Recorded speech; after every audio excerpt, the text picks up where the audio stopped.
Hello guys, ఎలా ఉన్నారు? భయపడ్డారా? ఇలా భయపెట్టలేదని ఒక హారర్ వీడియో చెప్పమని చెప్పి కొంతమంది అడిగారు. ఇక స్టార్ట్ చేద్దామా? ఇప్పుడు నేను చెప్పబోతున్న ఈ స్టోరీ నిజంగా జరిగిన స్టోరీ. సుమతికి కొత్తగా పెళ్ళయింది. ఎన్నో ఆశలతో అత్తవారింటికి వచ్చింది. చాలా మంచి ఫ్యామిలీ, కాకపోతే జాయింట్ ఫ్యామిలీ. అక్కడ పెద్ద ఏజ్ వాళ్ళు, మిడిల్ ఏజ్ గ్రూప్ వాళ్ళు, చిన్నపిల్లలు అందరూ ఉంటారు. రోజంతా చాలా హ్యాపీగా ఉంటుంది. కాకపోతే అంత పెద్ద జాయింట్ ఫ్యామిలీ అవడం వల్ల, రీసెంట్ గా మ్యారేజ్ అవడం వల్ల సుమతికి తన హస్బెండ్ సుబ్రహ్మణ్యంతో తన ఎక్స్పెక్ట్ చేసినంత ప్రైవసీ దొరికేది కాదు. సుబ్రహ్మణ్యం కూడా సుమతితో టైం స్పెండ్ చేయాలని చెప్పి చాలా అనుకుంటాడు, కానీ జాయింట్ ఫ్యామిలీ అవడం వల్ల కుదరదు. ఇద్దరు అక్కడి నుంచి వేరే కాపురం పెడదామంటే అందరినీ అడిగే ధైర్యం లేదు. అనుకోకుండా సరిగ్గా అప్పటి వరకు ఒక ఆపర్చునిటీ వచ్చింది. ఊరికి దూరంగా ఒక ఫ్యాక్టరీ ఉంది. ఆ ఫ్యాక్టరీలో జాబ్ చేసుకుంటూ ఆ ఫ్యాక్టరీకి దగ్గరగానే ఒక ఇల్లు ఉంటుంది. ఆ ఇంట్లోనే అకామిడేషన్ కూడా ఫ్రీగా ఉండొచ్చు. ప్లస్ ఇప్పటివరకు సుబ్రహ్మణ్యం చేస్తున్న దానికంటే కూడా చాలా ఎక్కువ శాలరీ అని చెప్తారు. ఈ జాబ్ ఆపర్చునిటీని ఒక సాకుగా చెప్పి సుబ్రహ్మణ్యం, సుమతి ఇద్దరు ఆ ఫ్యాక్టరీ దగ్గర ఇంటికి షిఫ్ట్ అవుతారు. చుట్టూ పొలాలు, నిర్మానుష్యమైన ప్రదేశం, చాలా ప్రశాంతంగా ఫ్రెష్ ఆక్సిజన్ తో ఎటువంటి డిస్టర్బెన్సెస్ లేకుండా వాళ్ళు కోరుకున్న ప్రైవసీ లైఫ్ మొత్తం ఆ ఇంట్లో దొరుకుతుంది. ఇంకా సుమతి, సుబ్రహ్మణ్యం ఆనందానికి అవధులు. పగలంతా సుబ్రహ్మణ్యం ఆఫీస్కి వెళ్ళి వచ్చిన తర్వాత, నైట్ ఇంటికి వచ్చిన తర్వాత వీళ్ళిద్దరూ చాలా ఎంజాయ్ చేసేవాళ్ళు.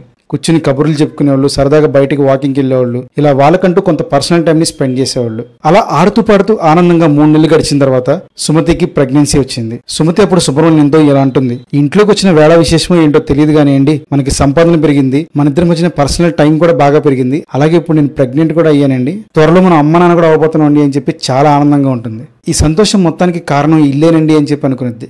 సరిగ్గా అదే రోజు రాత్రి నుంచే సుమతి ఇంకా సుబ్రహ్మణ్యం జీవితంలో అనూహ్యమైన మార్పులు వస్తాయి. వారికి ఇంకా తెలియదు ఈ రోజు నుంచి వారి జీవితంలో ఒక కొత్త అతిథి రాబోతుందని. సుమతి, సుబ్రహ్మణ్యం ఉంటున్న ఈ ఇంటికి వెనక పక్క ఒక బావి ఉంటుంది. ప్రతిరోజు సుబ్రహ్మణ్యం, సుమతి వెనకాల నరుగు మీద కూర్చుని భోజనం చేసి కొంతసేపు కబుర్లు చెప్పుకున్న తర్వాత లోపలికి వచ్చి నిద్రపోతూ ఉంటారు. ఎప్పట్లాగానే సుమతి, సుబ్రహ్మణ్యం ఇంటి వెనకాల ఉన్న పెరట్లో కూర్చుని భోజనం చేశారు. సుబ్రహ్మణ్యం లోపలికి వెళ్ళాడు. సుమతి, నేను బట్టలు మడత పెట్టేసి వస్తానండి, మీరు నిద్రపోండి అని చెప్పింది. ఆ పెరట్లో ఒక బావి కూడా ఉంది. సుమతి అలా బట్టలు మడత పెడుతున్న సమయంలో బావి దగ్గర నుంచి ఏదో సౌండ్ వచ్చింది. ఏ పిల్ల ఉంటుంది కదా అని చెప్పి సుమతి లైట్ తీసుకుని మళ్ళీ బట్టలు మడత పెడుతూ ఉంది. సౌండ్ మళ్ళీ వచ్చింది. ఏంటా అని చెప్పి తీక్షణంగా చూస్తూ కొంచెం బావి వైపు అనుమానంగా నడుచుకుంటూ వెళ్లేసరికి ఆ బావి లోపల నుంచి స్లోగా ఒక చెయ్యి బయటకు వస్తుంది. సుమతికి ఏం అర్థం కాలేదు. షాక్ అయిపోయి అలాగే నుంచి చూస్తుంది. నిదానంగా ఆ చెయ్యి బావి దగ్గర నుంచి ఇలా బయటకుండి సుమతిని ఇలా పిలుస్తుంది. సుమతి భయంగా ఎవరు ఎవరు అని అంటూనే ఉంది. కానీ ఆ చెయ్యి మాత్రం సుమతిని ఇలా పిలుస్తూనే ఉంది. ఒక్కసారికి ఏదో గ్లాస్ పడిపోయిన సౌండ్ వస్తే సుమతి తేరుకుని వెనక్కి పరిగెట్టుకుంటూ ఇంట్లోకి వెళ్తుంది. మళ్ళీ బావి వైపు తిరిగి చూస్తే అక్కడ ఏమీ ఉండదు. సరే భ్రమపడ్డానేమో అని చెప్పి ఇంట్లోకి వచ్చి పడుకుంటుంది. సుమతి వాళ్ళ బెడ్రూమ్ లో మంచం పక్కనే కిటికీ ఉంటుంది. ఆ కిటికీ పక్కనే సుమతి నిద్రపోతూ ఉంది. సుమతి గాఢ నిద్రలోకి వెళ్ళిన తర్వాత స్లోగా ఒక చెయ్యి ఆ కిటికీలోంచి లోపలికి వచ్చి సుమతి కడుపు మీద చెయ్యేసి ఇలా జో కొడుతున్నట్టు జో కొడుతుంది. సుమతి ఇదంతా సుబ్రహ్మణ్యం చేస్తున్నాడేమో అని చెప్పి నిద్రపోతుంది. అనుకోకుండా సుమతికి దాహం వేసి నిద్రలేస్తుంది. కొంచెం మంచినీళ్ళు తాగొచ్చి మళ్ళీ పడుకునేటప్పుడు తన చూపు మళ్ళీ ఆ బావి వైపు వెళ్తుంది. అలా చూస్తుండగానే ఆ బావిలోంచి మళ్ళీ చేయి పైకి లేసి ఇలా ఇలా అంటూ ఉంటుంది. సుమతికి ఏం అర్థం కాదు, చాలా భయం వేసిద్ది. వెంటనే అక్కడ ఉన్న కిటికీని క్లోజ్ చేసి టక్ అని చెప్పి మళ్ళీ హస్బెండ్ పక్కన నిద్రపోతూ ఉంటుంది. హస్బెండ్ పక్కన నిద్ర రాకపోయినా కళ్ళు మూసుకుని అలాగే బలవంతంగా పడుకోవడానికి ట్రై చేస్తూ ఉంటుంది. సరిగ్గా 2 నిమిషాలు అంతా ప్రశాంతంగా ఉంది. ఎటువంటి సౌండ్ లేదు. భర్త సుబ్రహ్మణ్యం కూడా చాలా గాఢ నిద్రలో ఉన్నాడు. అప్పుడే ఒక్కసారిగా డప్ డప్ డప్ డప్ డప్ డప్ డప్ అనే సౌండ్స్ వినిపించడం స్టార్ట్ అయినాయి. సుమతికి ఏం అర్థం కాలేదు. కళ్ళు తెరిచి సుమతి కిటికీ వైపు చూసింది. మళ్ళీ ఒక్కసారిగా ఇలా కిటికీని తడుతున్న సౌండ్ వస్తుంది. సుమతి పక్కనే నిద్రపోతున్న సుబ్రహ్మణ్యం చూస్తే సుబ్రహ్మణ్యం అసలు అవేమీ వినిపించినట్టు నిద్రపోతున్నాడు. సుబ్రహ్మణ్యాన్ని సుమతి లేపడానికి ఎంత ప్రయత్నించినా కూడా కనీసం సుమతి చెయ్యి కూడా సుబ్రహ్మణ్యాన్ని టచ్ చేయలేకపోయింది. సుమతికి ఊపిరి ఆడనట్టు, ఎవరో గట్టిగా పట్టుకుని తను ఇచ్చేస్తున్నట్టు ఒక సఫకేషన్ లాగా ఫీల్ అవుతుంది. అదే టైంలో గట్టిగా అరుద్దాం ఉన్నా కూడా తన నోట్లోంచి మాట కనీసం తనకు కూడా వినిపించట్లేదు. కానీ సుమతి మాత్రం గట్టిగా అరుస్తూనే ఉంది. అసలు ఏం జరుగుతుందో సుమతికి అర్థం కాలేదు. ఇలా ఒక 10-20 సెకండ్స్ జరిగిన తర్వాత మళ్ళీ సిచ్యువేషన్ అంతా నార్మల్ అయిపోయింది. సుమతి సుబ్రహ్మణ్యానికి లేపి ఇదంతా చెప్దాం అనుకునేది కానీ ఒక్క సెకండ్ ఆలోచించి ఎందుకులే అని చెప్పి నిద్రపోతుంది. ఆ రోజు గడిచింది. తర్వాత రోజు పొద్దున్నే సుబ్రహ్మణ్యం ఫ్యాక్టరీకి వెళ్తూ ఈ రోజు సినిమాకి వెళ్దాం, రెడీగా ఉండు అని చెప్పి చెప్తాడు. సాయంత్రం 6ంటికి సుబ్రహ్మణ్యం, సుమతి ఇద్దరు కలిసి సినిమాకి వెళ్లారు. చాలా రోజుల తర్వాత వాళ్ళిద్దరూ ఒక మంచి లవ్ స్టోరీ సినిమాని చూసి తిరిగి ఇంటికి వచ్చారు. ఇంటికి వచ్చేసరికి టైం దాదాపు నైట్ 11 అయింది. సుమతి అండ్ సుబ్రహ్మణ్యం ఇద్దరు బయట భోజనం చేసి వచ్చేసారు. సరే నిద్రపోదామని ఇద్దరు మంచం ఎక్కారు. స్లోగా నిద్రలోకి వెళ్లారు. టైం అర్ధరాత్రి 12:30 దాటింది. సుమతి గాఢ నిద్రలో ఉంది. సుబ్రహ్మణ్యం కూడా గాఢ నిద్రలో ఉన్నాడు. అప్పుడు సుమతికి ఎవరో పిలుస్తున్నట్టు సుమతి సుమతి అని చెప్పి మాటలు వినిపించినాయి. సుమతికి ఏం అర్థం కాలేదు. నిద్రలోనే అటు ఇటు కదులుతోంది.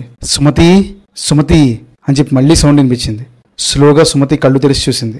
ఎవరు తను పిలవట్లేదు. సరే కల వచ్చిందేమని చెప్పి మళ్ళీ కళ్ళు మూసుకోగానే ఆ కిటికీ సౌండ్ మళ్ళీ వచ్చింది. డప్ డప్ డప్ డప్ డబ్ డబ్ డబ్ డబ్. సుమతికి ఒక్కసారిగా భయం వేసింది. సుమతికి ఎటు నుంచి వస్తుందో అర్థం కావట్లేదు కానీ ఒక వాయిస్ వినిపిస్తుంది. కిటికీలు తెరువు సుమతి. ఎందుకు కిటికీలు వేసుకున్నావు? కిటికీలు తెరువు. సుమతి ఎవరు ఎవరు అని చెప్పి భయపడుతూ అడిగిద్ది. ఇటు పక్క సుబ్రహ్మణ్యం నిద్రలేవాడు కానీ ఆ సౌండ్ మాత్రం ఆగదు. కిటికీలు తెరవమని చెప్తున్నాను కదా సుమతి, కిటికీలు తెరువు. ఆ కిటికీని నాక్ చేస్తున్న శబ్దం మాత్రం ఆగదు, వస్తూనే ఉంటుంది. ఏమండి లెగండి అని సుబ్రహ్మణ్యం లేపడానికి ట్రై చేసేది కానీ మళ్ళీ సుబ్రహ్మణ్యం తను టచ్ కూడా చేయలేదు. అప్పుడు దాకా వచ్చిన సౌండ్ అంతా ఒక్కసారిగా ఆగిపోతుంది. సుమతి కొంచెం రిలాక్స్ అవగానే ఈసారి సౌండ్ చాలా గట్టిగా వస్తుంది. తలుపు తెరవమని చెప్తున్నాను కదా సుమతి, తలుపు తెరువు అని చెప్పి ఇలా సౌండ్ వినబడగానే సుమతికి భయం వేసి కిటికీ ఓపెన్ చేసిద్ది. సుమతికి భయం వేసిద్ది. అలా ఒక 10 seconds అవ్వగానే సుమతి తెలియకుండా ఒక ట్రాన్స్ లోకి వెళ్ళిపోయినట్టు లెగిసి నుంచునిద్ది. స్లోగా కిటికీ తలుపులు తెరిసిద్ది. బావ ఇంకా కొంతసేపు అలాగే చూసిద్ది. ఆ బావిలోంచి ఒక చేయి బయటకు వచ్చి సుమతిని రమ్మని చెప్పి మళ్ళీ పిలిసిద్ది. సుమతి బెడ్ నుంచి కిందకి దిగి స్లోగా తలుపు వైపు వెళ్తూ ఉంటుంది. తలుపు తీబోయేలోపు సుబ్రహ్మణ్యం నిద్రలేచి సుమతి కొంచెం వాటర్ ఇవ్వని అడుగుతాడు. ఆ ట్రాన్స్ నుంచి సుమతి తేరుకుని ఇదే నేను ఇక్కడున్నానని చెప్పి ఒక సెకండ్ అనుకుని సరే సుబ్రహ్మణ్యం మంచినీళ్ళు ఇద్దాం కదా అని చెప్పి వంటగదిలోకి వెళ్తుంది. వంటగదిలోకి వెళ్లి లైట్ ఆన్ చేసి కుండలో నీళ్లను ముంచుకుని మళ్ళీ తిరిగి వెనక్కి వస్తుండగా తన లెఫ్ట్ సైడ్ లో ఉన్న కిటికీలోంచి తన లుక్ మళ్ళీ ఆ బావి వైపు వెళ్తుంది. తను అలాగే చూస్తూ ఉంటుంది. ఈసారి బావిలోంచి స్లోగా చెయ్యి బయటకు వచ్చింది. ఒక అమ్మాయి ఆకారం బయటకు వచ్చింది. ఆ అమ్మాయి బావి మీద కూర్చుని సుమతి వెంక అలాగే చూస్తూ చెయ్యిలా పెట్టి ఇలా సుమతిని రమ్మని పిలుస్తూ ఉంది. సుమతి మళ్ళీ ట్రాన్స్లోకి వెళ్ళి అటే ఆరాగా చూస్తూ ఉంది. ఒక్కసారిగా బావి దగ్గర కూర్చున్న దెయ్యం కళ్ళు రెండు ఎర్రగా మారిపోయినాయి. అప్పటిదాకా వకలాగున్న దెయ్యం శరీరం మొత్తం నిప్పుల్లో కాలిపోతున్న బొగ్గుల్లోంచి ఎర్రగా ఎలాగైతే ఒక కలర్ ఉంటుందో ఆ దెయ్యం బాడీ మొత్తం అలా మండుతం స్టార్ట్ అవుతుంది. అది చూసిన సుమతికి భయం వేసి ఒక్కసారిగా గ్లాసుని కింద పడేస్తుంది. మెలుకుగోన సుబ్రహ్మణ్యం ఏమైంది సుమతి అని చెప్పి పరిగెత్తుకుంటూ తన దగ్గరికి వస్తాడు. ఏమండి అక్కడ బావి దగ్గర ఇది ఉందండి అని చెప్పి సుమతి భయపడుతూ చెప్తుంది. సార్ నువ్వు కంగారు పడమాక నేను చూస్తా అని చెప్పేసి డోర్ ఓపెన్ చేసి లైట్ ఆన్ చేసి బావి దగ్గరికి వెళ్తే అక్కడ ఏమీ ఉండదు. ఏదో నువ్వు భ్రమపడి ఉంటావు సుమతి, ఏం లేదని చెప్పేసి సుబ్రహ్మణ్యం నచ్చ చెప్పి ఎదురు వాటర్ తాగేసి నిద్రపోతూ ఉంటారు. సుమతికి ఎంత ట్రై చేసినా నిద్ర రాదు, భయపడుతూనే ఉంటుంది. సుబ్రహ్మణ్యం మళ్ళీ నిద్రలోకి వెళ్ళిపోయాడు.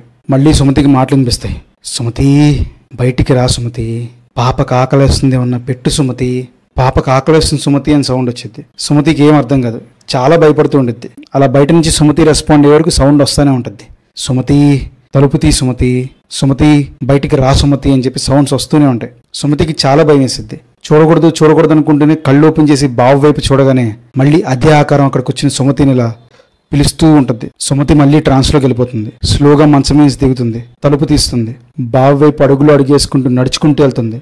దాదాపు ఆ దెయ్యానికి దగ్గర వరకు వచ్చేసింది. ఆ దెయ్యం సుమతి చేయి పట్టుకుని బావి పైన ఎక్కించింది. సుమతి బావిలోకి అలా చూస్తూ ఉండి గట్టిగా పైకి తలలేపి నవ్వుతూ ఉంటుంది. ఆ సౌండ్కి సుబ్రహ్మణ్యం నిద్రలేచి బయటికి వెళ్ళేసరికి చూసి షాక్ అయిపోతాడు. బావి మీద నుంచుని బావిలోకి దూకి ఆత్మహత్య చేసుకోవడానికి రెడీగా ఉన్నట్టు సుమతి బావి మీద నుంచుని ఉంటుంది. నెక్స్ట్ సెకండ్ లో సుమతి బావిలోకి దూకేస్తుందనగా సుబ్రహ్మణ్యం పరిగెత్తుకుంటూ వెళ్ళి సుమతిని ఆపుతాడు. సుమతి ఏమైంది, ఏంటా పిచ్చిపోయినా ఏం చెప్పి అడగంగానే ఏమండి నాకేం తెలియదండి, నేను ఎందుకు ఇలా బయటకు వచ్చినా కూడా నాకు అర్థం కావట్లేదు, ఇందాక కూడా అలాగే చూశాను, నిన్న ఇలాగే జరిగింది, మనం ఇంట్లో ఉండొద్దండి, నాకు చాలా భయంగా ఉందని చెప్పి సుమతి రిక్వెస్ట్ చేయడం స్టార్ట్ చేసిద్ది. యూజువల్గా ఇలాంటి ఏమీ పెద్దగా పట్టించుకుని సుబ్రహ్మణ్యం అరే ఏం లేదు సుమతి అక్కడ నువ్వు భ్రమపడుతున్నావు అంతే అని చెప్పి నచ్చ చెప్పడానికి ట్రై చేస్తాడు. కానీ తను ఒప్పుకోకపోయేసరికి సుబ్రహ్మణ్యం తనకి డీటెయిల్గా ఎక్స్ప్లెయిన్ చేస్తాడు.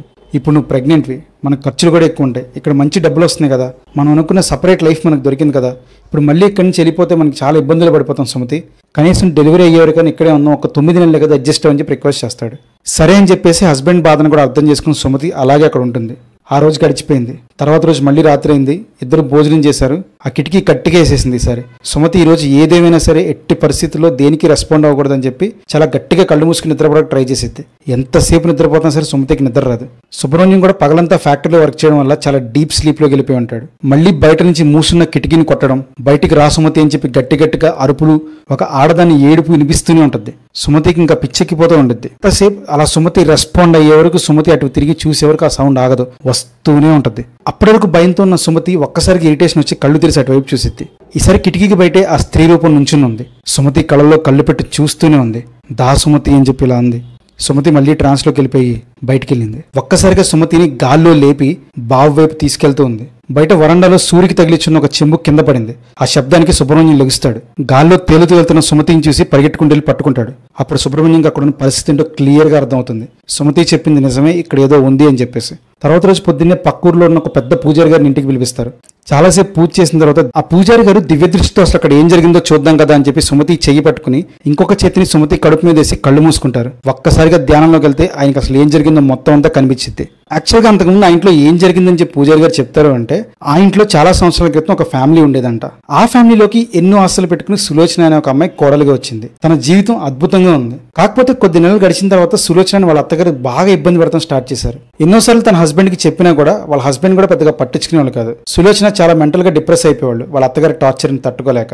అసలు ఏంట్రా నా జీవితం ఇలా గడుస్తుంది అనుకునే టైంలో సులోచనకి ప్రెగ్నెన్సీ వచ్చింది. ఆ రోజు నుంచి భర్త అలాగో తను చెప్పేది వినట్లేదు. అత్తగారి పోరు తప్పట్లేదు. అప్పటి నుంచి ఆ కడుపులో పెరుగుతున్న బిడ్డనే తన ఫ్రెండ్ అనుకుని, అప్పటి నుంచి ఆ కడుపులో పెరుగుతున్న బిడ్డే తన ప్రపంచంగా బ్రతుకుతూ తన కష్టం సుఖం ప్రతిదీ ఆ కడుపులో ఉండే బిడ్డతో చెప్పుకుంటూ ఉండేది. కానీ నెలలు గడిచే కొద్దీ అత్తగారి టార్చర్ మరీ ఎక్కువైపోయేసరికి ఆ ప్రెషర్ ని తట్టుకోలేక ఆ ఇంటి వెనకాలే ఉన్న బావిలో ఒకరోజు సులోచన దూకి చనిపోయింది. కాకపోతే సులోచన గర్భవతిగా ఉన్నప్పుడు చనిపోవడం వల్ల, అందులోనూ ఆ కడుపులో ఉన్న బిడ్డే తన జీవితం అనుకుని బ్రతకడం వల్ల, తనకి ఎప్పుడు కష్టం సుఖం చెప్పుకోవడం వల్ల నా బిడ్డ కూడా నాతో ఉంటే బాగుండు అని చెప్పి అప్పటి నుంచి ఆత్మగా ఈ బావి దగ్గరే తిరుగుతూ ఉంది. అలా తన బిడ్డ కోసం సులోచన ఎదురు చూస్తూ ఎన్నో సంవత్సరాలుగా ఇదే బావిలో ఉంది. అలా చాలా కాలం తర్వాత ఈ ఇంటికి సుబ్రహ్మణ్యం సుమతి వస్తారు. ఫస్ట్ 3 నెలలు సుబ్రహ్మణ్యం సుమతి జీవితం చాలా బాగుంటుంది. వీళ్ళని సులోచన కూడా ఏమీ చేయదు. కానీ ఎప్పుడైతే సుమతి ప్రెగ్నెంట్ అని తెలిసిందో అప్పటి నుంచే సులోచన సుమతిని భయపెట్టడం స్టార్ట్ చేస్తుంది. ఆ బావిలో ఇన్ని సంవత్సరాల నుంచి దెయ్యంగా ఉన్న సులోచనకి ఏం కావాలి అంటే సుమతి కడుపులో పెరుగుతున్న బిడ్డ కావాలి. ఈ విషయం ఆ పూజారి గారి ద్వారా తెలుసుకున్న సుమతికి సుబ్రహ్మణ్యానికి ఒక్కసారిగా చెమటలు పట్టేసినాయి. ఉన్న పొలంగా ఇంటిని ఖాళీ చేసి అక్కడి నుంచి వెళ్ళిపోయారు. కానీ అప్పటి నుంచి అదే బావిలో సులోచన తన బిడ్డ కోసం ఎదురు చూస్తూనే ఉంది. చూద్దాం ఆ ఇంటికి నెక్స్ట్ మళ్ళీ ఎవరు వెళ్తారో. ఇలాంటి రియల్ హారర్ స్టోరీస్ కోసం మన థింక్ వండర్స్ ని సబ్స్క్రైబ్ చేసుకోండి.